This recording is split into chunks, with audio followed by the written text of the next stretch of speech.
ეონა დილამშვიდობის. დილა სილამაზის. როგორ ხართ?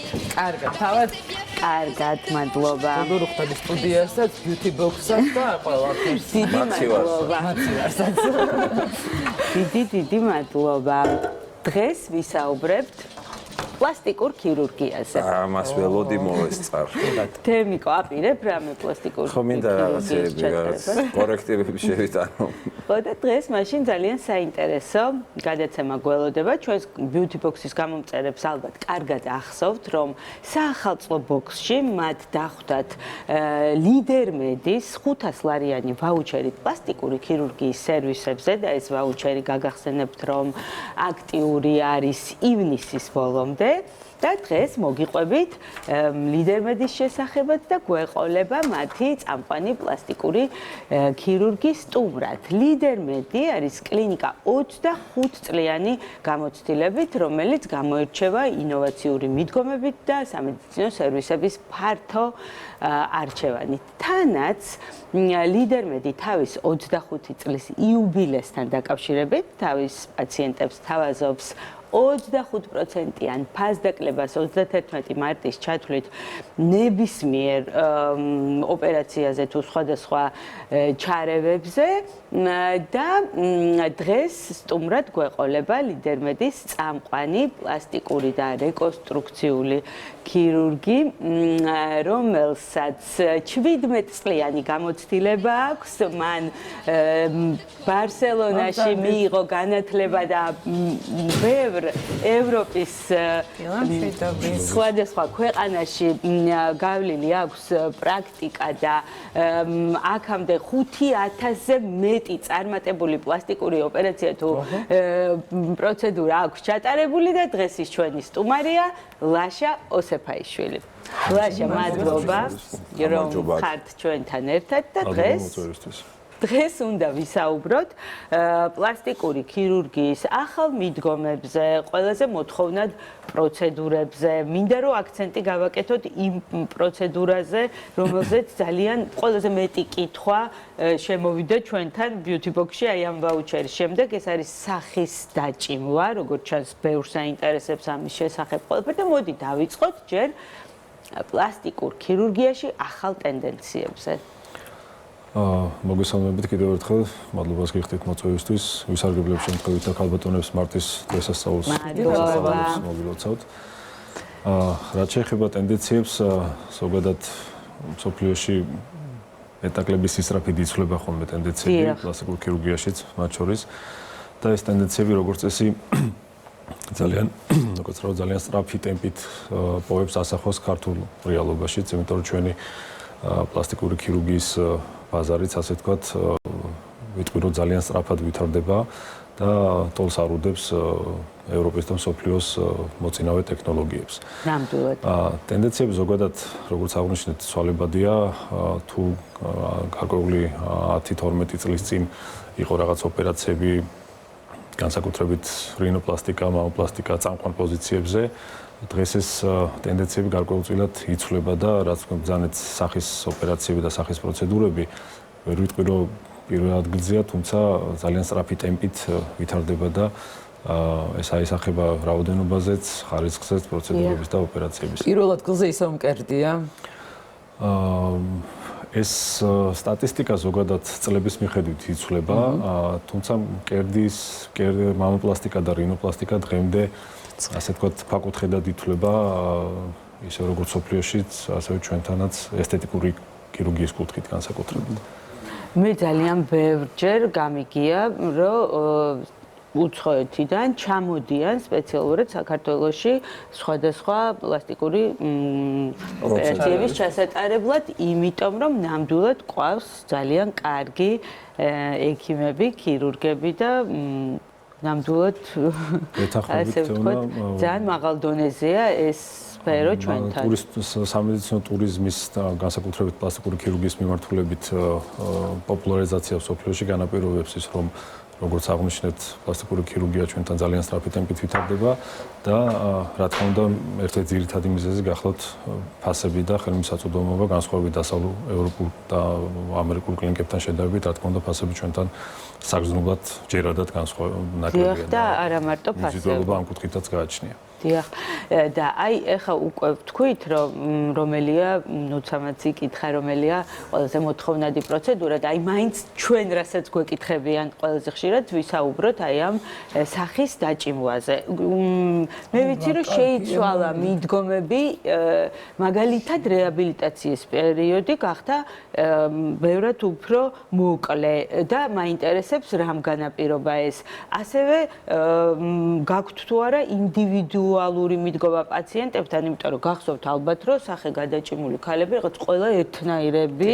იყვნენ და ერთმანეთს ემსგავსებოდნენ. აი ამასთან დაკავშირებით მოგვიყევით. ზოგადად დღესაც კი ერთ-ერთი ყოველდღიურად ვიტყვი რომ ძალიან მზარდი ტემპით ვითარდება. რაც შეეხება რეაბილიტაციას, რაც პაციენტისთვის ერთ-ერთი მტკივნეული საკითხია, როგორც წესი, განსხვავებით ძველი ტიპის ოპერაციებთან, რა თქმა უნდა, რეაბილიტაციის პერიოდი საგრძნობლად შემცირდა. პრინციპში სახის ოპერაციის შემდეგ 2 კვირის ოპერაციიდან 2 კვირის თავზე პაციენტს პრაქტიკულად 2-3 კვირის შევასწორებდი ალბათ. პრაქტიკულად აღარ ეთყობა, რომ ოპერაციებია რომ აჭიმული აქვს სახე და ბუნებრივი ძველი ტიპის ოპერაციასთან ახსენეთ და რა იგულისხმება ანუ ახალი ტიპის ოპერაცია რას გულისხმობს და რა შეიცვალა ძალიან ბევრი რამე თვითონ ოპერაციული ტექნიკა დაიხვეწა შეიცვალა ასევე ქირურგების ტექნიკური მზადყოფნა და მზაობა ამ ტიპის ოპერაციებისადმი შეიცვალა ქირურგიული მატერიალი ძაფები რითაც იკერება დაიხვეწა გაცილებით საბოლოო ჯამში ეს რაღაცა მულტიფაქტორული მიდგომა ცვლილებები განაპირობებს სწორედ იმას, რომ ოპერაციაც უფრო ხანმოკლეა, რეაბილიტაციის პერიოდის გაცილებით ხანმოკლეა და შედეგიც რეზულტატის ხანგრძლივობის კუთხით გაცილებით მისაღებია. მინდა რომ დავასწროთ, ის რაზეც ახლა ვსაუბრობთ, აი სახლის აჭიმის პლასტიკური ოპერაცია აბსოლუტურად სხვა არის და რაღაც სპეციალური ძაფებით აჭიმა კიდე სხვა არის. ანუ ეს ოპერაცია, ჩვეულებრივი, როგორც გვესმის ქირურგიული ჩარევა. ძაფებით დაჭიმა გახლავთ არა ოპერაცია, არამედ პროცედურა. განსხვავებით სახის აჭიმის ფეისლიფტინგის ოპერაციისგან თუმცა არსებობს ძაფით დაჭიმის გარდა არსებობს სხვა არაქირურგიული პროცედურები, რომელიც ასევე გამოიყენება იმ პაციენტთან, ვისაც არ აქვს ალბათ ამით უნდა დავიწყოთ პირველ რიგში სურვილი, რომ ზოგადად ოპერაცია გაიკეთოს, ან რაიმე სომატური პრობლემა აქვს და ვერ კეთდება ოპერაცია და უფრო მსუბუქად უნდა გავიდეთ ფონს. ამისთვის არსებობს გავსი ტიპის პროცედურები, რომ ქირურგიისადმი ქირურგია რაღაცით შევცვალოთ, ალტერნატიული წყარო გავაჩინოთ.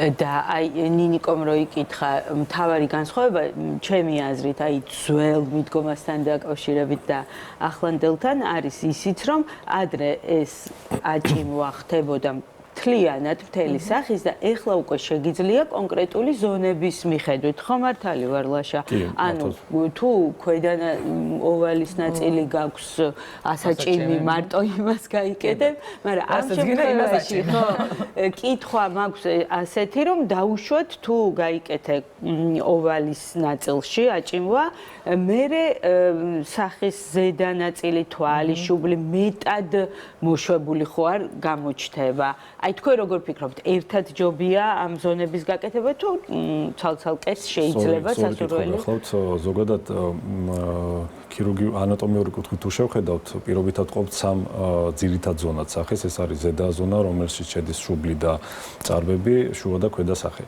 რა თქმა უნდა, იმის გამო რომ ოპერაციული ტექნიკა შეიცვალა დაახლოებით 15-20-დან 20-მდე სხვადასხვა ტიპის ოპერაციული ტექნიკა არსებობს სახის დასაჭიმად. შერჩევა კონკრეტულ პაციენტთან ხდება კონკრეტული მეთოდის, ანუ არ არის ეს რაღაცა მზა შაბლონი, რომ ყველა პაციენტთან ერთი და იგივე მეთოდი უნდა გამოვიყენოთ. თუმცა თუ გნებავთ ქირურგიული, გნებავთ ესთეტიკური კუთხით შევხედავთ, შეიძლება ის რა თქმა უნდა ბრძანეთ, რომ მხოლოდ კონკრეტული ზონის პრობლემის მოგვარება მოხდეს, მაგრამ თუ სხვა ზონაზეც არის პრობლემა, სასურველია რომ რაღაც ერთი საერთო სურათი შევქმნათ, ერთ პროპორციაში, ერთი პროპორცია შევქმნათ, ამიტომ ხშირი არის შემთხვევა, როცა პაციენტს ან ქვედა სახეს იკეთებს, ან შუა სახეს იკეთებს და ძალიან მალევე უჩნდება სურვილი, რომ ის დარჩენილი ნაწილიც რომელიც უფრო გამოჩნდება ალბათ ხო? უკვე ის ხდება აქცენტირებული და ის უშლის ნერვებს. თუმცა ზედა ნაწილში ისტორია მე ეტაპობრივად ყველაფრის გაკეთება სურვილი უჩნდება ხო?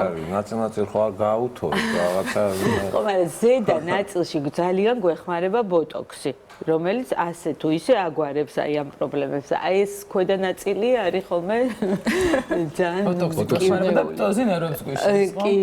ბოტოქსი ძალიან კარგი გამოსავალია ამ შემთხვევაში და ძალიან ბევრი პროცედურის შეცვლის საშუალებას იძლევა, ჩანაცვლების საშუალებას იძლევა. განსაკუთრებით როცა ვსაუბრობთ ბუნებრივია ზედა სახეზე და მიმიკურ ნაოჭებზე, სხვა ისეთი ეფექტური საშუალება გარდა ბოტოქსისა გულისხმობ არაქირურგიულ პროცედურებს ალტერნატივა ვფიქრობ რომ არ აქვს. თუმცა აი რაც შეეხება უკვე ქვედა და შუა სახეს, სადაც წამყვან პოზიციაზე არა მიმიკური კუნთები გამოდის, არამედ უკვე კანის პრობლემაც თვალსაჩინოა, იქ უკვე ბოტოქსის ჩანაცვლება გვიხდება უკვე ოპერაციული ჩარევებით. დიახ, ნაწიბურებზეც მინდა რომ გკითხოთ, ეს ნაწიბური მაინც ვერ აუვალთ იმას, რომ სახეზე ზემოდან სადღაც ყურთან არის, ხო? რაღაც თითქოს ესე გავიგე, რომ არის რაღაცა მეთოდები, როდესაც ყურის უკანი შეიძლება დაიმალოს და საერთოდ უხილავი იყოს, არის ასე ნამდვილად? ვიცით რა თქმა უნდა, ზოგადად სახის ლიფტინგების ოპერაციის დროს ნაწიბური არ გახლავთ ჩვენთვის ძირითადი თავის ტკივილი, იმიტომ რომ როგორც წესი ძალიან მარტივად იმალება ყურის წინ, ასევე ყურის უკან და პრაქტიკულად რაღაც გარკვეული პერიოდის შემდეგ შეუძლებელია მისი გარჩევა. განსხვავებით სხვა ზონის ტორსის ან კერდის ოპერაციებისგან, ანუ არ არის პირველხარისხოვანი პრობლემა.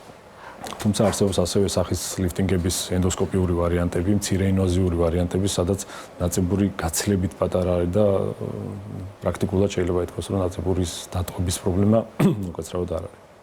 აი ვინც აპირებს დაუშვათ ამ ოპერაციის ჩატარებას წინასწარ რამე შეზღუდვები თუ არიან რას უნდა მივაქციოთ ყურადღება რამე შემთხვევა არის როდესაც ვერ იკეთებ ამ ოპერაციას? კი, რა თქმა უნდა არის. პირველ რიგში პაციენტის ჯანმრთელობის მდგომარეობა უნდა იძლეოდეს ოპერაციის ჩატარების საშუალებას, იმიტომ რომ სახის ოპერაცია არ გახლავთ ესე მცირე მასშტაბის ოპერაციას არ მიეკუთვნება დაახლოებით 2 საათი, 2 საათი ნახევარი როგორც წესი გრძელდება ხოლმე. ამიტომ პაციენტის ჯანმრთელობის მდგომარეობა უნდა იძლეოდეს ოპერაციის ჩატარების საშუალებას. მეორე და ჩვენთვის პლასტიკური ქირურგიებისთვის ერთ-ერთი მთავარი ფაქტორი გახლავთ რისი გათვალისწინებას გვიწევს ნიკოტინის მოხმარება, რაც საგრძნობლად მოქმედებს რეაბილიტაციის პროცესზე, შესაძლო თეორიულ გართულებებზე. ამიტომ ისეთ პაციენტებში, ვინც აქტიური მწველია, რაღაც ორკვირიანი, მინიმუმ ორკვირიანი შუალედით უნდა დავიცვათ, რომ შევამციროთ ნიკოტინის მოხმარება და ასევე ოპერაციის მერე რაღაც გარკვეული. ეს მავნე ნივთიერების გამო თუ აი თვითონ ამ ჩვევის გამო რაც იწვევს სახის დაკაჩვას? ძალიან მოქმედებს რეაბილიტაციის პროცესზე სიზარღვან პრობლემებზე, რაც საბოლოო ჯამში აისახება ნაწიბურზეც, დასიბებზეც, შეხორცებებზეც, სხვადასხვა ტიპის გართულებებზეც. ამიტომ ქირურგიული კუთხით მე არ გულისხმობ ზოგად სამედიცინო პრობლემასაც ნიკოტინის ახასიათებს, ქირურგიული კუთხით ძალიან ესეთი აქტიური პრობლემა გახლავთ. ლაშა, თუ არსებობს რაიმე ასაკობრივი ზღვარი, როდესაც აი ან უკვე რეკომენდებულია თუ გაგსურვილი ამ ოპერაციის გაკეთება, ან ამ ასაკამდე არ არის რეკომენდებული და აქვე გკითხავთ, თუ საჭიროებს განმეორებით ოპერაციას. ანუ გულისხმობ მაგალითად 40 წლის ასაკში გავიკეთე სახის აჭიმვა და შემდეგ კიდე 1 20 წელიწადში შეიძლება თუ არა რომ დაგჭირდეს და ეს უკვე სამუდამო იქნება. რაც შეეხება ასაკობრივ კატეგორიას, ბუნებრივია 20-25 წლის ასაკში Facebook-ი არავის არ ჭირდება.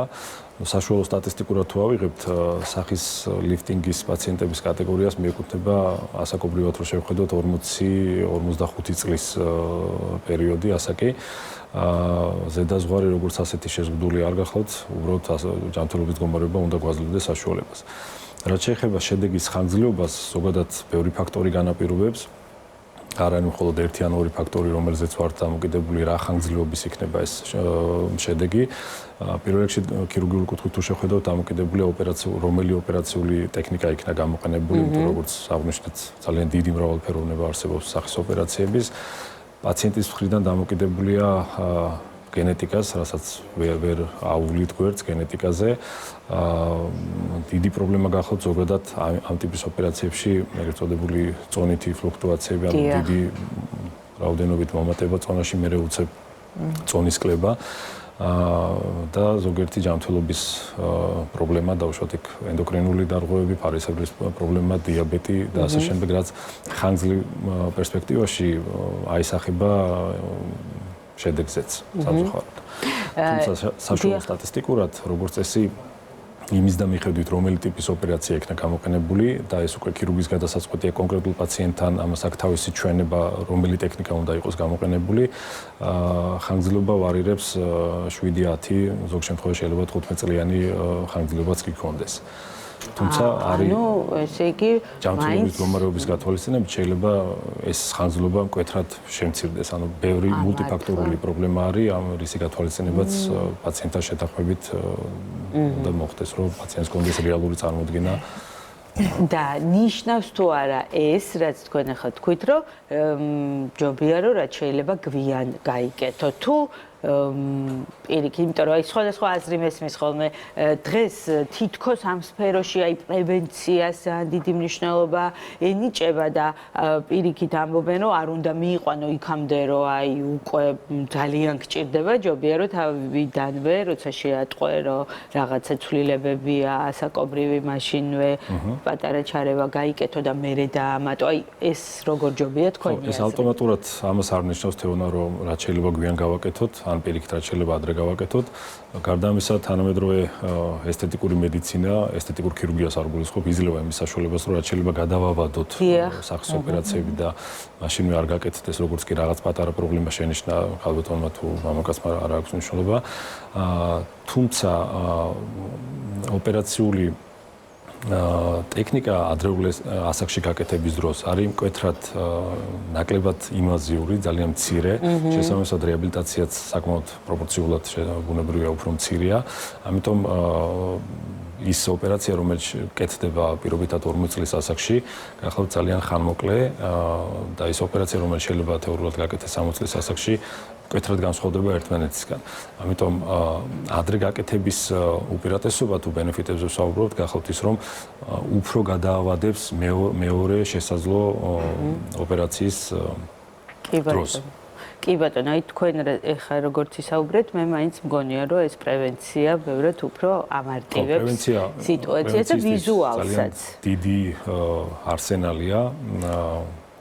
შეიძლება იყოს, რა თქმა უნდა, ბრძანეთ ძაფები, შეიძლება იყოს ინექციური პროცედურები, შეიძლება იყოს აპარატურული ულტრაბგერით თუ რადიოტალღური დამუშავებები სახის კანის, მიკრონილინგები და ასე შემდეგ.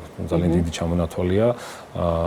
შესაბამისად ეს გვაძლევს საშუალებას, რომ ყველა პაციენტთან რაღაცა დაშტამპულად სახის ოპერაციები არ გაკეთდეს, თუ არ არის ესეთი კარდინალ აუცილებელი ჩვენება. დიახ. ესე არის კითხვა გამიჩნდა თქვენ ახსენეთ ქალების და კაცებიც და ჩვენ ძირითადად ყოველთვის ქალებზე ვსაუბრობთ და ბუნებრივად კითხვას ვსვავთ რა ოპერაცია, ტიპის ოპერაცია კეთდება უფრო ხშირად ქალებს გულისხმობთ.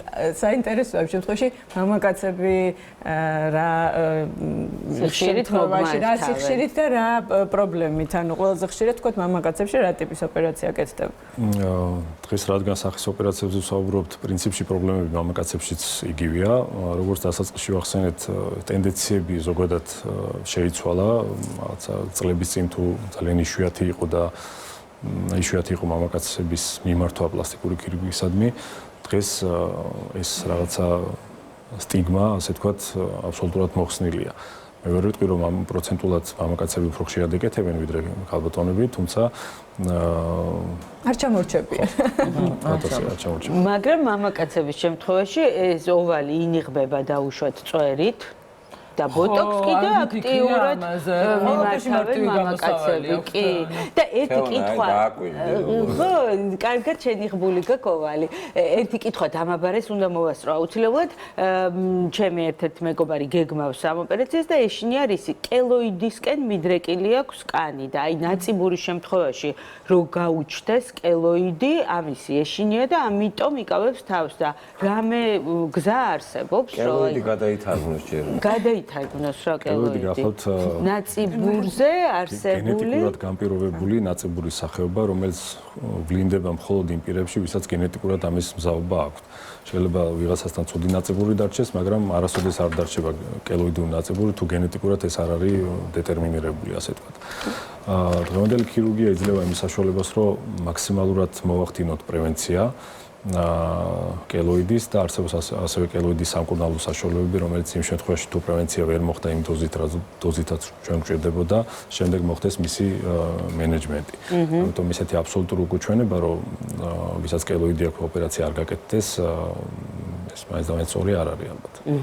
ამიტომ შვიდად შეუძლია რომ გაიკეთოს და თუ რაღაცა მეერეც ეშველება კელოიდს, ხო? სამწუხაროდ მეტით რომ აღარ დაგვრჩა, მე კიდე მქონდა თქვენთან კითხვები, მაგრამ აღარ გამოდის. ძალიან დიდი მადლობა ლაშა და მე მინდა რომ მამაკაცის beauty box-ი საჩუქრად ეგეთიც არსებობს. თემიკო არსებობს და ვიცოდი რომ ახლა მაგას მკითხავდი, მაგრამ მე ცალკე ვაპირებ რომ გავაკეთო მამაკაცებისთვის მიწყვნილი გადაცემა, სადაც ძირითადად შენთან მექნება საქმე და მამაკაცის beauty box-აც. რეზოც მინდა დაესწროს ამ პროცესს. კი ბატონო, შევათანხმოთ.